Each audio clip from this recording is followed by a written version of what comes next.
You see that almost haunting video of her back in the 1990s talking about these young kids who are super predators who have no conscience, no empathy, and you have to bring them to heal. God, that's such strong language.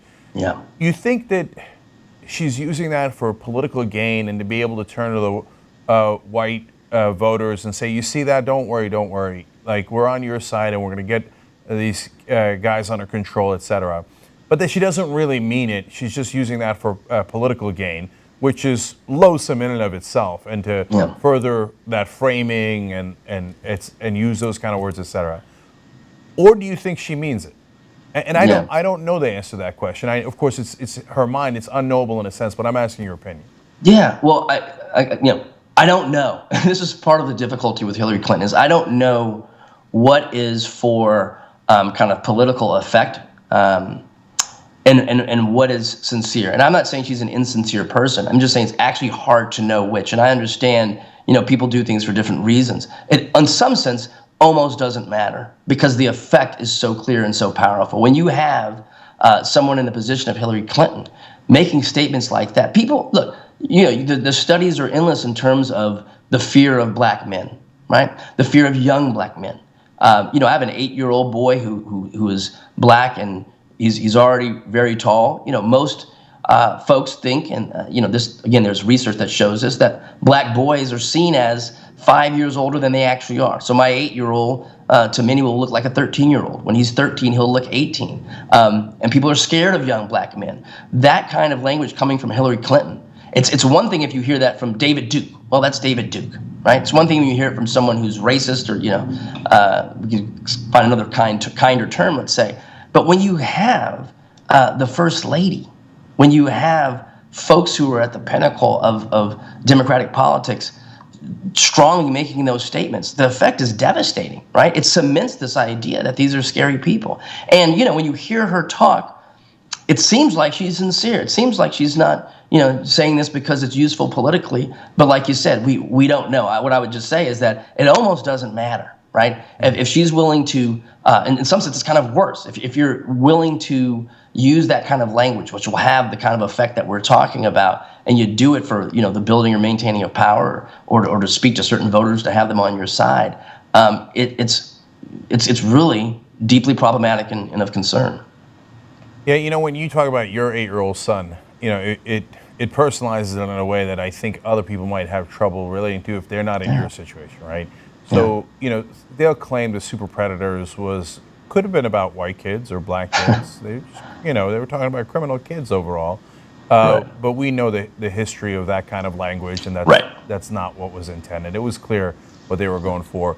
And if you've got an 8-year-old African-American son and you had somebody who in the past has called, it's clearly intended that some African-American kids were super predators. Yeah, it can't help but trouble you, right? Yeah, no, absolutely. And there's the video that I know that you guys have in your possession now, but Ben Jealous, who was head of the NAACP, very eloquently kind of says, look, I don't recall, he was a young person around that time, as was I, and he says, I don't believe anyone thought of white kids as super predators, right? And he talks about how this made it hard for young black folks. It did then, and it does now. Absolutely. And so that's part of it. It's this stuff is personal. And so to me, when you're willing to do that on the one hand, right, and then you lift up the mothers of these black kids who have been killed, and again, then you're not going to hold a ROM accountable. That's when it starts for me to get really painful, because there are actual families that have lost family members to the criminal justice system. They've lost family members, at the hands of police, or they live in fearing folks who are bad actors in their neighborhood, but actually fearing the police more. And when something does go down, a crime happens, let's say, they're not going to go to the police because the police are effectively a different kind of enemy. We need to be working to clean up that kind of situation. And a lot of what Clinton has done has actually fed it, right? And so again, having kids, having black boys, I got 2 of them. It makes this stuff very, very personal. Yeah. To me, one of the things that gets under my skin, I know it's a little bit of a tangent here, but is the racial stereotyping. You know, taking hardworking Mexican Americans and calling them lazy. Everything flips on its head, right? So in this case, you know, all the deals that we did with Native Americans and reneged on, and then we call them Indian givers. Like, it goes on and on, right? So with African Americans, I know who the super predators were. The Klan were super predators. They were literally super predators. Okay. Now, do you flip it and you put that on African American kids, and it's just sickening, right? Now Hillary Clinton is not remotely responsible for all that and for all that history and et cetera. But at a bare minimum, it's not too much to ask for her to not use that kind of language. Yeah. Not only is it not too much to ask, when you use that language and you're not cloaked in your KKK gear, right?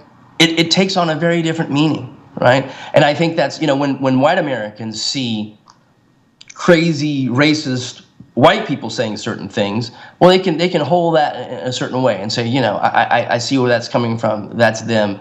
But when there are people like them, people who they respect, who are using the same language, painting the same kind of picture, I actually think it's more devastating. And again, when you're looking at, you know, you've got Trump, you've got the right, that's crazy. And very racist. And it's beautiful what you said in terms of like the ways in which, I mean, I don't even want to repeat some of the things that Trump has said, but then you want to criticize these folks for basically participating in the same kind of rhetoric, just at a higher level, that you've basically sanitized, right? That's where, to me, it you know, that's what makes it so problematic.